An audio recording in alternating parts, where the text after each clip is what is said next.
Bonjour, me revoilà pour faire un petit point sur cet été intense qui dépote pas mal. Je ne sais pas ce que vous en pensez, mais en tout cas de mon côté ça dépote, autour de moi ça déménage, dans tous les sens du terme. Et donc on va essayer de regarder un petit peu ce qui s'est passé récemment et les invitations du moment sur la suite de cet été.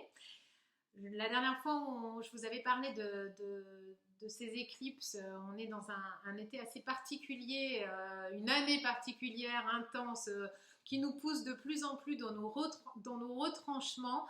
On a l'impression que tout s'accélère, que on est de plus en plus accompagné et incité et invité fortement, voire mis au pied du mur pour transformer des choses en nous et autour de nous et faire des choix de fond, des choix qui touchent à notre identité, à notre nature profonde. Donc cet été, avec trois éclipses qui se succèdent, on est déjà dans un cas de figure un petit peu particulier puisque habituellement il y a deux éclipses. Les éclipses fonctionnent par paire, donc lune, soleil. Là, on a cet été deux éclipses solaires et on a eu une éclipse lunaire au milieu des deux. Donc cette éclipse lunaire intégrale, particulière par sa durée, même hors norme par sa durée, et couplée avec une présence de la planète Mars extrêmement au plus proche de la Terre. Donc tout ça, ça provoque ça et d'autres choses encore. Ça provoque quand même des espèces de push sur nos consciences, sur tout ce qui remonte à la surface pour nous, et ce sont bien évidemment, comme je vous le dis toujours, des invitations. Alors, l'invitation globale de cet été, c'est quand même de laisser émerger les grands thèmes de travail qui vont nous permettre de passer de l'ancien au nouveau. On est un peu toujours dans les mêmes thèmes de cette année, hein. On a pas mal travaillé sur l'ancien pendant la première partie de 2018 où on a été invité fortement à aller dans les fonds de tiroir, sous les tapis, chercher un petit peu tout ce qui pouvait nous bloquer sur le chemin. Et là, on arrive au cœur des sujets à travers entre ces trois éclipses. Ça a démarré le 13 juillet, ça se termine le 11 août, et au milieu avec l'éclipse de lune du 27. On est dans ce qu'on appelle un portail, et ce portail, il est vraiment, pour le coup, il vient toucher aux fondations de ce que il vient révéler à nous réellement ce que la promesse du futur, à condition qu'on lâche l'ancien. Voilà, c'est un petit peu ça. On est dans la révélation, on est dans une charnière. Moi, c'est les deux mots que j'emploie le plus ces derniers temps, révélation et charnière et révélation. Et en fait, j'ai quasiment aucune discussion avec quiconque où on n'est pas amené à un moment ou à un autre à parler d'une notion de charnière ou d'une notion de révélation, parce que c'est vraiment les thèmes du moment. Se révèlent à nous des choses soit qui nous attirent vers le futur, soit qui nous permettent de comprendre quelque chose de passé, mais en tout cas qui nous permettent de se dire ça j'en veux plus et maintenant je me projette là. Donc tout n'est pas encore clair pour tout le monde. Il y a des rythmes qui sont différents, on fonctionne tous dans nos propres processus, à travers nos propres histoires, mais en tout cas il y a des points communs, et je pense que si vous regardez bien ce qui se passe depuis quelques semaines, pour chacun il y a des thèmes qui sont remontés, il y a des situations, des circonstances, des discussions, ou alors des réflexions intérieures, des rêves, des intuitions, en tout cas des choses qui sont venues nous dire, nous titiller un petit peu nous apprendre des choses sur nous-mêmes, sur ce qu'on souhaite, sur ce qu'on ne souhaite plus, et nous révéler notre matière, nous révéler nos thèmes de travail pour arriver au mieux à avancer vers ce nouveau qui nous aspire de plus en plus, et qui contient un petit peu le sens profond de ce qu'on voudrait voir se développer dans le futur pour nous. Alors, l'invitation aussi de cet été, c'est une reliance c'est de nettoyer ce lien qu'on a entre notre cœur et notre mental. Il y a on est poussé à déblayer un petit peu tout ça pour que le cœur puisse s'exprimer, le mental ait la capacité de gérer un peu ce que le cœur lui envoie comme message, si tant est que le lien se fasse entre les deux, et c'est ce lien qui nous est suggéré là. Donc, au niveau de notre cœur, on a les impulsions, on a les élans, on a ce qui nous relie ce qui nous connecte les uns avec les autres. C'est le cœur qui nous connecte les uns avec les autres et qui nous connecte à nos aspirations profondes. Et le mental est là pour nous aider à avoir du discernement par rapport à tout ça, à voir comment ça peut s'insérer dans le monde, dans le collectif, dans tous nos collectifs, c'est-à-dire nos familles, nos groupes d'amis, notre travail, là où on évolue. Et donc, grâce à notre mental, on va pouvoir voir quoi faire de ces élans de notre cœur et les mettre en œuvre à bon escient, au bon endroit, au bon moment. Maintenant, il y a quelque chose dont il faut avoir conscience, c'est que très souvent, notre mental est saturé. Notre mental, dans les sociétés dans lesquelles on vit, où on ne nous apprend pas à créer un espace mental qui permet d'accueillir une réflexion nourrie, sensée, sereine, on est dans une société plutôt qui va nous remplir le mental à fond, pour créer un espèce de nuage qui ne nous permet pas de nous connecter ni au cœur ni à nos aspirations profondes, et on va être sollicité en permanence, et nous-mêmes on va alimenter cette machine pour remplir nos têtes avec des petits vélos, avec tout un tas de choses dont qu'on se sent obligé de traiter comme information, ou de se divertir avec plein de choses qui vont nous remplir la tête et qui nous éloignent des thèmes profonds qui, si on les regarde, nous permettent d'avancer mieux. Donc ce mental, là, cet été, il va falloir quand même essayer de lui laisser un petit peu d'espace, de le mettre au repos de tous ces brouhahas, de la notion de jugement, de tout ce qui mouline autour de la peur, de tout ce qui nous incite à mettre en place pour nous sécuriser, etc. Parce que ça a occupé beaucoup d'espace, et ça ne laisse pas de place pour l'audace, pour la prise de risque, pour initier des choses différentes de ce qu'on fait habituellement. Voilà. Donc ça, c'est une invitation importante, relier le cœur à notre mental. Le mental est là aussi pour réguler le cœur, hein, parce que si le cœur est trop ouvert, à la base, l'être humain, il est là pour se connecter avec son cœur, il est là pour donner, il est là pour offrir. Alors, sauf si à un moment donné, il a été trop blessé, il va fermer son cœur, et là, il va se déconnecter et de lui-même et des autres, en tout cas d'un lien vrai avec lui-même et avec les autres. Mais s'il s'ouvre trop grandement, il est complètement dysfonctionnel aussi, parce que les gens qui veulent trop donner à l'extérieur souvent s'oublient. Et donc créer un espèce de déséquilibre entre le donner et le recevoir, ne permettent pas à la personne en face de donner sa part elle aussi, puisque si on donne, l'autre en face est là, il reçoit, il n'a plus d'espace pour donner.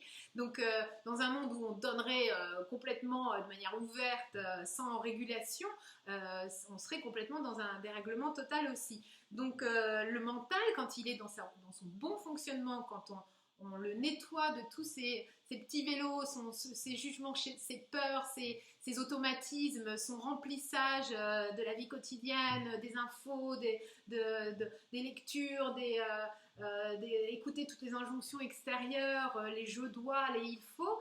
Quand on le nettoie de tout ça, eh bien, il peut devenir le bon régulateur de nos élans du cœur, et il peut nous aider à avancer au mieux avec cette nature profonde qui ne demande qu'une chose aujourd'hui, c'est à s'exprimer. Voilà. Alors, on a une dernière éclipse qui va arriver le 11 août. Donc, il nous reste une semaine pour être dans ces énergies d'observation, de révision, on dissèque, on observe, on se laisse imprégner, on accueille, on honore les émotions qui se présentent. C'est pas toujours simple, ça peut être très confrontant pour certaines personnes. Ça peut toucher à des choses, on va dire... ça dépend de chacun. Il y a des gens là en ce moment qui sont en train de toucher à toute leur fondation, qui sont dans une énorme charnière. Il y en a qui sont sur la charnière dans un domaine de leur vie. Ça, c'est chacun qui voit, mais en tout cas, ce qui est proposé aujourd'hui, c'est pour avancer mieux à partir de la rentrée, et donc et pour avancer mieux de manière fondamentales, c'est-à-dire on touche aux fondations, hein, on ne touche pas à des sujets un peu light ou quoi. Non, si le travail est bien fait cet été, logiquement le tremplin va être à la hauteur du travail qu'on aura fait. C'est un petit peu comme le principe de l'élastique ou de la catapulte, on nous tire un peu en arrière pour nous projeter vers l'avant. Donc ne soyez pas étonnés s'il y a des thèmes anciens qui reviennent à la surface et on se repose encore une fois les mêmes questions, on revisite encore une fois les mêmes sujets, on se repère, on se renoie à nouveau dans quelque chose qu'on pouvait penser avoir traité.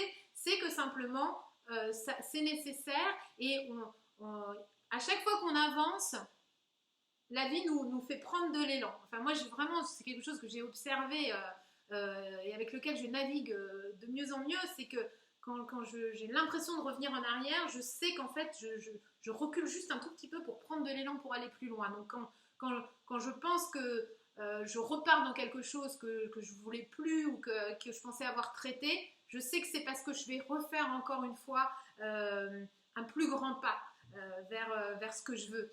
Donc, là, cet été, c'est ça. Hein. Donc, n'ayez de crainte, ne soyez pas désespérés de vous dire oh non, mais j'y arriverai jamais, c'est pas possible, pourquoi c'est encore là non, là, si c'est encore là, c'est un dernier push. Alors, on aura toujours du boulot hein, à l'avenir, hein, mais là, on est à une charnière entre cet ancien, ce nouveau, ce repositionnement qu'on a et auquel on aspire de s'aligner avec nos natures profondes. Et dans ce travail-là, il y a quelque chose qui est très important et qui touche à nos capacités à s'octroyer d'être vulnérables. La vulnérabilité, je l'observe de plus en plus, et là, ces derniers temps, j'ai eu de très, très beaux exemples dans ce domaine de toute la puissance qu'il peut y avoir dans l'autorisation, quand on s'autorise à être vulnérable pour nous-mêmes déjà, et face à l'autre, face au groupe, ou face à un autre individu. Il y a une espèce de magie qui se joue dans ces moments-là, et dans le fait d'accepter de les traverser. Alors évidemment, on n'est pas du tout éduqué avec ça, hein. On est plutôt éduqué avec il faut être fort, il faut combattre, il faut réussir, c'est à la dure, il ne faut pas montrer ses faiblesses. Et ça nous joue, ça nous joue des tours réellement. C'est quelque chose qu'il va falloir déconstruire dans la société dans laquelle on vit, parce que ça nous oblige à porter des masques, ça nous oblige à nous éloigner de qui on est vraiment, à ne pas être authentique face à l'autre et même avec nous-mêmes. Hein. Et donc on tient, parce qu'on est dans une société où on nous dit qu'il faut tenir, qu'il faut être fort. Et en fait, bien sûr, il y a une partie de nous qui est forte, mais il y a aussi une partie de nous qui est faible, et l'équilibre se joue entre les deux, et nos faiblesses sont là pour nous faire avancer. C'est-à-dire que quand on va visiter nos faiblesses, quand on les regarde sans jugement et qu'on essaye de les dépasser, c'est là qu'on grandit. Si on porte des masques en permanence, si on ne s'autorise pas à être vulnérable, à visiter et à exprimer nos faiblesses, à dire tout simplement bah là j'ai peur, je suis tétanisée par cette situation, ou là remonte en moi une terrible tristesse, ou ça je ne sais pas l'affronter, là je me sens impuissant, je me sens sans moyens, ça c'est quelque chose que je n'arrive pas à gérer dans ma vie, etc. Donc si on n'est pas capable de dire ça, on n'ouvre pas la porte à la résolution. Et surtout, on joue chacun l'un envers les autres, les uns envers les autres, des rôles de Superwoman ou de Superman, ou de gens qui y arrivent, qui n'ont pas de problème, ou qui, voilà, on masque tout ça, et au final, on se retrouve dans des relations qui n'ont plus d'authenticité, où on ne se dit plus les vraies choses, où on n'est pas capable de se soutenir les uns les autres aussi à travers nos faiblesses, parce que on se rend compte que quand on s'autorise à exprimer de la vulnérabilité, on se montre authentique vis-à-vis de l'autre, et comme par hasard, l'autre se sent lui aussi beaucoup plus à l'aise de montrer sa faiblesse et d'être authentique. Et on rentre dans des relations de collaboration, on rentre dans des relations où on peut se soutenir, Et il ne s'agit pas de demander à l'autre de faire pour nous, c'est simplement de dire à l'autre, voilà ce que je suis, voilà ce que j'essaye de dépasser, voilà qui je suis réellement. Et je ne cherche pas à te montrer autre chose. Je suis comme je suis et je suis comme toi, j'ai mes challenges, j'y travaille, j'avance, je suis honnête avec moi-même et avec toi et tu peux te permettre d'être honnête avec toi-même et avec moi. Voilà. Et là, on est dans un autre monde. Là, on est vraiment dans un monde où l'authenticité l'emporte et on avance beaucoup plus vite. Parce qu'à vouloir tenir nos masques, on s'épuise et on n'avance pas. On avance à reculons, à contre-courant. On n'est plus en lien avec nos aspirations profondes et on joue des rôles, on est des comédiens, voilà, on joue à côté de nos pompes et on n'est pas dans notre vérité. Donc voilà, donc il va y avoir, on a des peurs qui remontent, on a des émotions fortes qui remontent cet été, il peut y avoir aussi beaucoup de colère, de frustration, il y a des gens qui vont être un petit peu très entêtés, ils vont avoir l'impression de savoir exactement les choses, etc. C'est normal, c'est comme la Terre là en ce moment, ça bouge beaucoup, hein, on le voit sur la planète, il y a des pluies, il y a des feux, il y a des volcans, il y a... Tout ça, ça correspond un peu à des émotions fortes que la planète vit et elles se répercutent sur chaque individu et sur le collectif. Donc on voit un peu des situations extrêmes actuellement et on est ballotté aussi nous-mêmes par des sensations un peu extrêmes. Et la responsabilité de chacun, c'est de justement se mettre en conscience de ce qui se passe à l'intérieur de lui pour s'en occuper et pas le rejeter sur l'autre, pas alimenter des conflits, pas vouloir se débarrasser de ce qui nous dérange en le projetant à l'extérieur sur les autres, mais plutôt d'assumer nos frustrations, d'assumer nos peurs, d'assumer notre tristesse et de regarder qu'est-ce qu'elle vient nous dire et de voir qu'est-ce qu'on peut faire avec ça, comment on peut avancer de manière la plus juste, la plus se poser les questions, accepter de ne pas avoir les réponses, être simplement un être humain qui assume d'avancer honnêtement avec lui-même et en conscience. Et donc, ce que je vous livre par rapport aux énergies là, c'est encore une fois un moyen, une possibilité de travailler avec l'énergie du moment qui est disponible, en connaissance de cause, et de ne pas se faire balloter comme un pantin sans comprendre ce qui nous arrive, parce que quand on n'a pas l'info de toutes ces invitations qui nous sont proposées à tous, eh bien, on subit un peu, hein, on ne comprend pas trop pourquoi on n'est pas bien, on ne comprend pas pourquoi on revient sur des vieux sujets, on ne comprend rien, et puis du coup, on est encore plus frustré, on est encore plus en colère, et puis tout déborde. Donc, on a accès aujourd'hui à une connaissance qui nous permet d'être encore plus puissant dans notre travail intérieur, dans notre maîtrise et le fait d'assumer, en tant qu'être humain, notre évolution. Ça nécessite du courage, ça nécessite de quitter la sécurité, la zone de confort, ça nécessite de prendre des risques, de faire des choix, ça nécessite d'être honnête avec soi en premier lieu.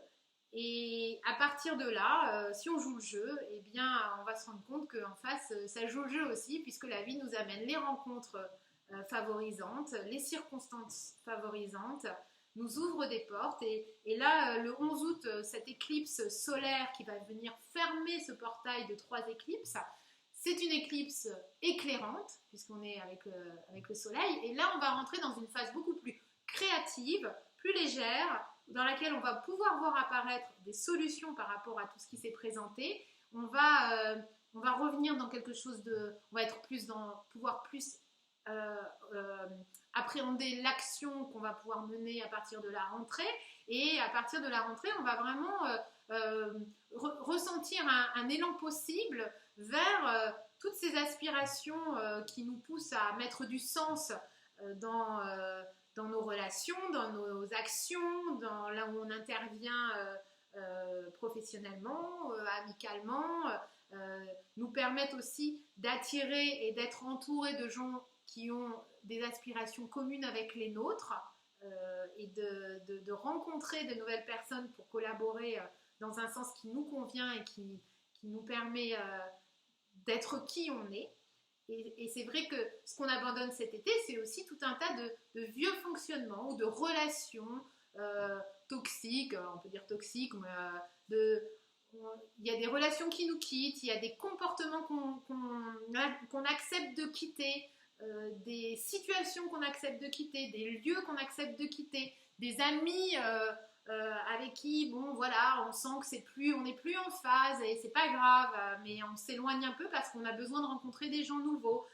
Voilà, chacun quitte ce qu'il a quitté, qui l'entravait. Et ça passe par de la peur, hein, ça passe par de la peur parce que quitter le connu pour aller vers même si c'est vers quelque chose qui nous correspond mieux, ça fait peur. Ça fait peur où ça réveille des vieilles tristesses. On peut appeler ça, il y a un livre qui s'appelle comme ça, qui s'appelle Les renoncements nécessaires. Voilà, il y a des renoncements qui sont nécessaires si on veut créer l'espace pour tout ce qui nous attend devant. Hein. Donc, voilà ce que je voulais vous dire aujourd'hui. J'espère que vous allez bien traverser toutes ces phases qui nous sont proposées, que vous allez vous ressourcer au mois d'août et laisser infuser tout ce qui va se présenter pour que à la rentrée, de nouvelles choses puissent se mettre en place progressivement, de nouveaux projets et que progressivement sur la deuxième partie de 2018, on puisse tous se rapprocher de plus en plus de notre authenticité, de nos vérités et avancer individuellement et collectivement vers quelque chose de plus vrai parce que finalement, je pense qu'on est tous d'accord là-dessus, ça fait du bien. Ça fait du bien quand on peut être nous-mêmes, ça fait du bien quand déjà face au miroir on peut être content de notre travail intérieur et puis face à l'autre on peut un peu tomber le masque, tomber les rôles, être simplement qui on est et en général plus c'est simple, plus c'est beau. Voilà. Donc je vous souhaite une bonne fin d'été et puis on se reparlera très bientôt. Bye bye.